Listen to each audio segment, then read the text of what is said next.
Yes, and thank you for, First Fidelity's generous backing. Because of that, VRO is expanding the accessory lines.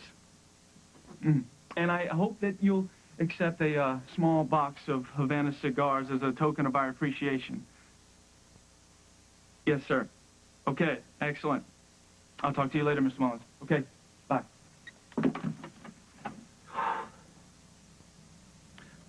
Where did you get Havanas? A friend from Switzerland. Oh, those clever Swiss. Banking, cheese, chocolate, cuckoo clocks, now Havana. You know, Paul, this place is, a bit shabby. I need some fixing up. And it's not shabby chic. Let's face it, it is a oxymoron. What do you want, James? A decorator. You can't entertain clients here, do magazine layouts. What will people think? What do you care? Paul, you've got a lot of troubleshooting in. Now, you handled that bank with a lot of skill just now. It's a good bluff. But soon these elk are going to be after you. They're going to see through that bluff, and all the Havanas in the world aren't going to satisfy them. When my mother gets out of the hospital, she's going to do the spring line, and it's going to be wonderful. She's never failed us.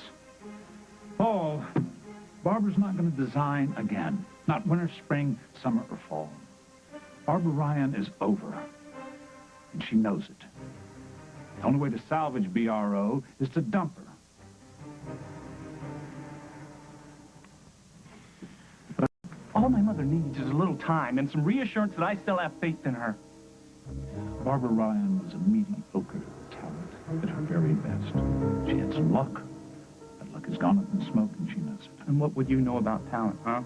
What makes you such a great judge on talent? The only talent you ever had was finding the weaknesses in people and going in for the kill. Emily learned a lot from me. Too bad you haven't. Barbara's day in the sun is over. If you had any guts, you'd tell her that. I'm not like you. No, you're exactly like me. Power, fame, glory. Those are our aphrodisiacs. Been following you in the press.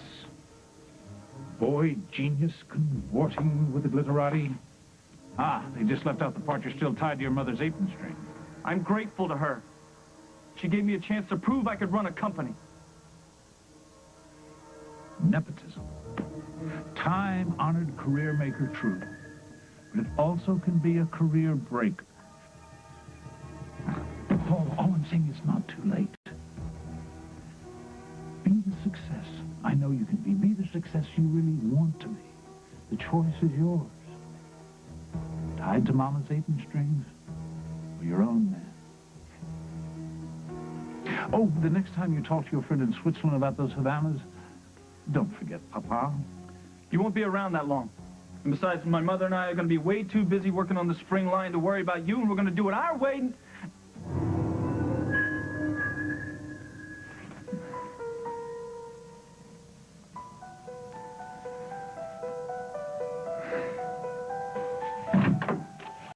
Yeah, just one. Thank you. Oh. Table for one. Welcome to the first day of the rest of your life.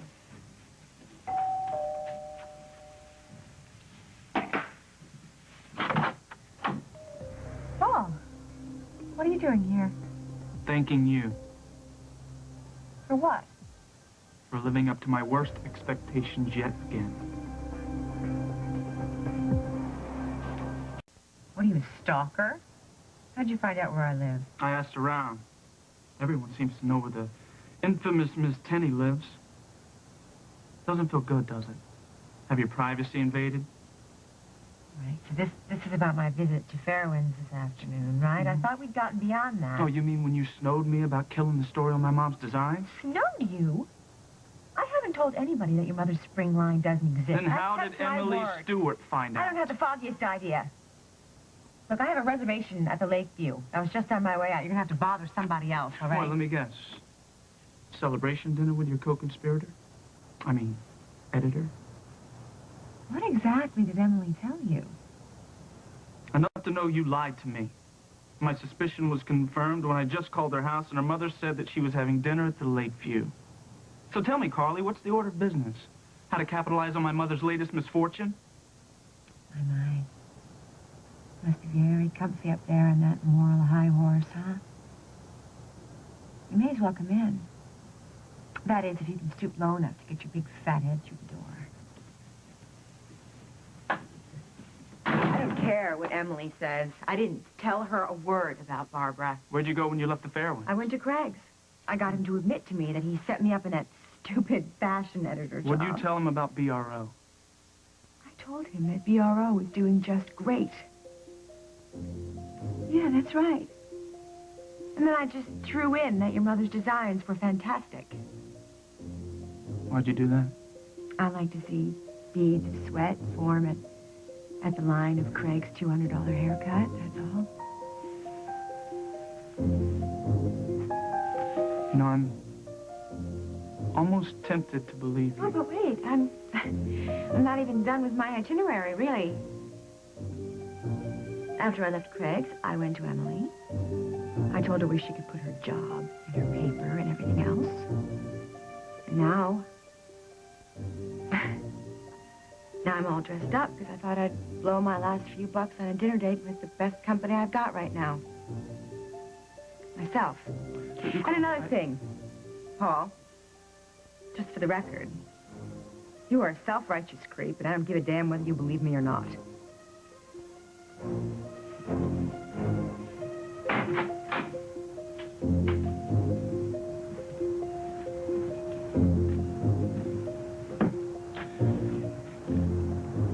Would you let a self-righteous creep take you to dinner?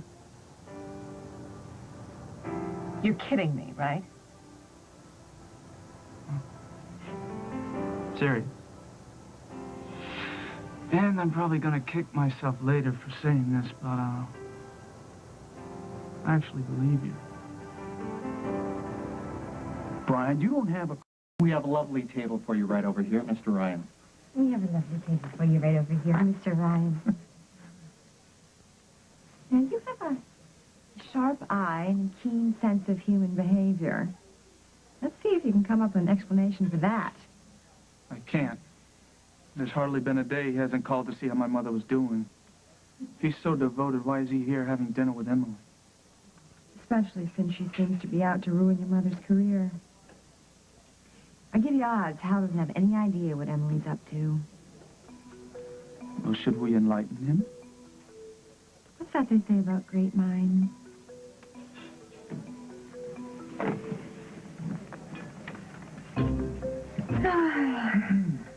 Carly and Paul.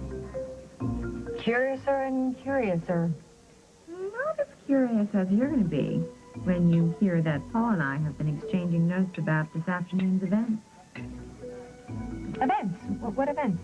Oh, like you having Carly pay a visit to Fairwinds. And then the conversation you had with Paul. It's funny, you seem to be lying to just about everybody. Lying? Pretty serious accusation, Carly. You want to explain that? Why don't we let your date fill you in?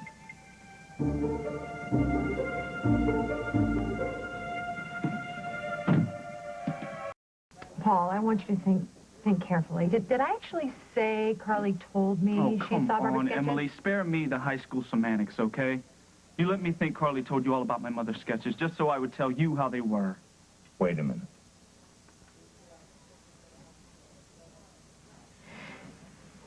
You hired Carly to interview Barbara?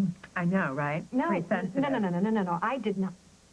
No, Barbara was in his home. It's really not. You didn't know that, Emily. Barbara wasn't around because she was at the hospital trying to have her face put back together, Emily. I thought you said that Craig would have Carly's column deal with fashion do's and don'ts. Now, wait a minute. Are you telling me that you knew from the very beginning that Craig put Emily up to hiring me? Yes, because it would keep Parker close to me and because you'd be settled. I thought the guy was doing something decent for a change. Please, can you hear yourself when you speak? Decent, Craig? That's what I was led to believe. No, I think it just sounds like typical Craig to me. He and Emily using me to get back at Barbara. No. That is not true. Well, how would I benefit from that? How many times have I bailed you and BRO out, huh? Ancient history, Emily. Hey, Emily, Why didn't you tell Hal and Paul about the conversation we had right in your office when I got back from Fairwinds? What? All right, all right. Carly came to my office and told me that she was quitting The Intruder. Mm-hmm. And did I tell you anything? Anything about what I'd seen of Barbara's drawings? You stop loving me so much. All right. No. She didn't say anything about seeing Barbara's sketches. Does Craig know BRO's in trouble?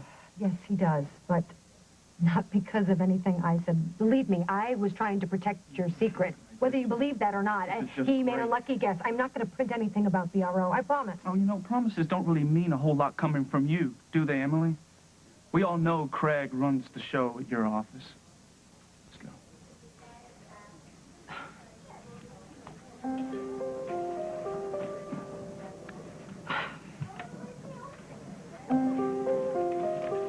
Maitre d',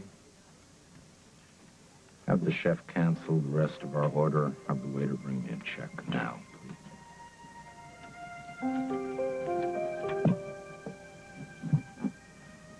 So much for the first night of the rest of our lives.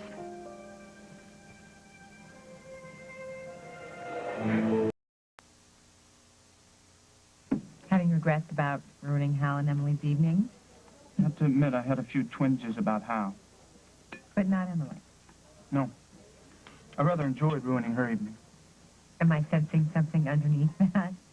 Yep. There was a time when my relationship with Emily would have kept her from running to Craig like she did. You were close. Yeah. But apparently I'm the only one who remembers.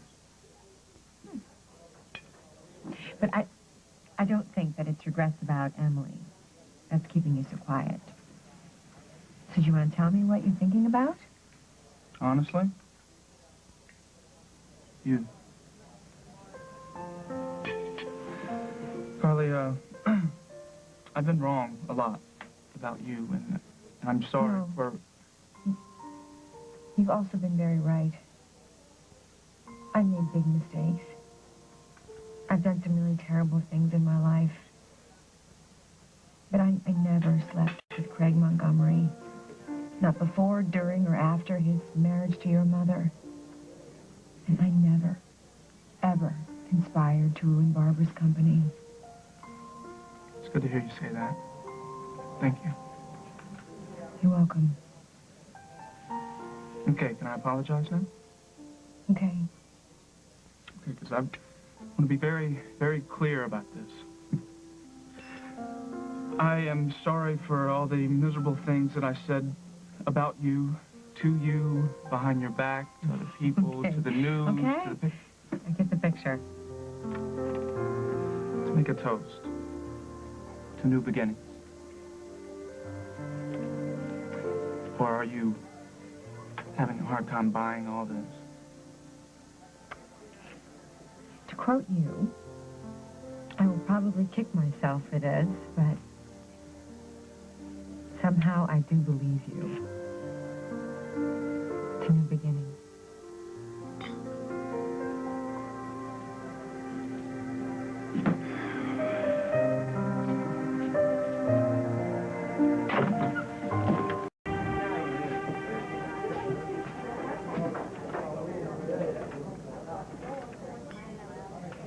I thought you'd given up depending on the kindness of strangers. Paul is not a stranger. As of when? Did she ask you for your input on who she spends her time with? No, Where do you get off It's talking? okay. He thinks he's in love with me. Paul, business being what it is, looks like your mother will have to sell her shares of worldwide stock. Don't ditz around with the offer. Oh, leaving, are you? You're not staying for dinner. No.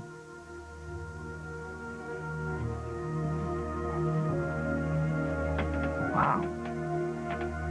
That was a first. Getting under Craig's skin? Yeah. Really felt good. Another toast. Cheers.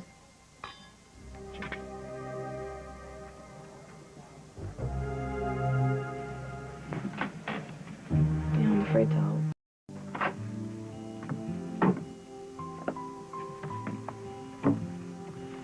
You must be exhausted.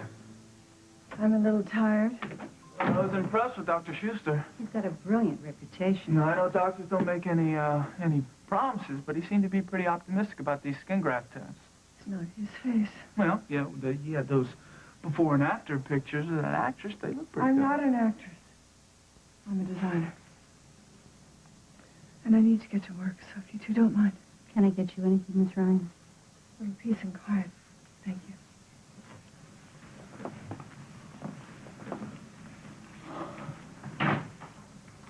Are you... you sure you're up to this, Mom? This is what I do, Paul.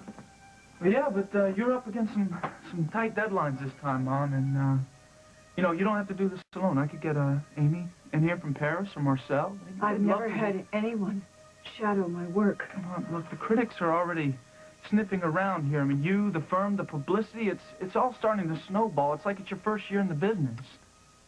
Feels that way to me, too. Then why are you putting more pressure on yourself? What's going on here? Don't give me the excuse about the critics. What is going on? I want the truth. I saw the designs. You mean the preliminary sketches that I left out? No, the final designs. I saw them. What? They were locked up in the cabinet. You broke into my cabinet? Yes, I did. You gave me no choice.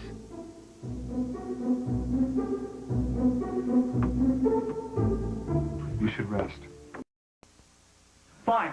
Fine, Mom. Push me away. Push me away like you have Jan, Will, everybody. Don't you dare judge me. Don't you judge me, Mom. Right back at you. Those sketches, you want to talk lies?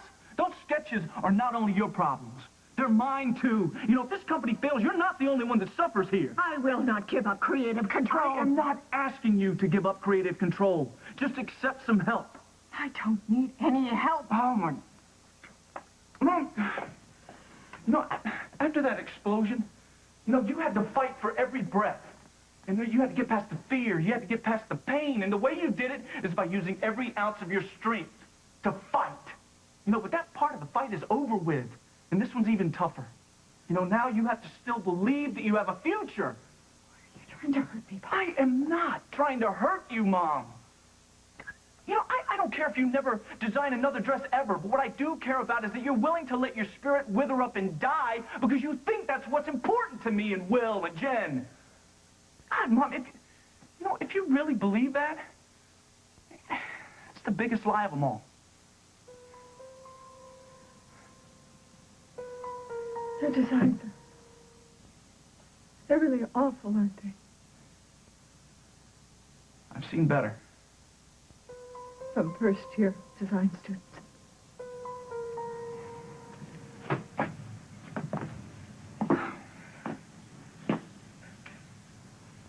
We can still start over.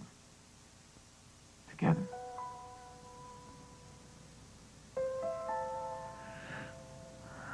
And I think that today is a perfect day to do it. Dr. Schuster said that I can start the skin grafts soon, and I'm feeling more hopeful than I have felt in months. When I did those designs, I was in a very dark place. Oh, but I just need another week. Another week, that's all I need. And I know I can come up with some ideas that we can run with, and if I can't manage, I promise we'll call in the reinforcements. Don't look at me like that. Don't look at me like that. I need you to believe in me. I know I can do this. Let Ingrid get it.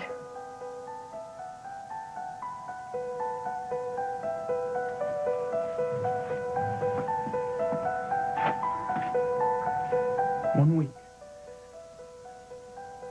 One week. Thank you. You won't regret it. Hi. We weren't expecting you, Jack. I want to talk to Barbara. No visitors. Please, Barbara. It's been a long morning, Jack. It's important, Paul. A few minutes, that's all I ask.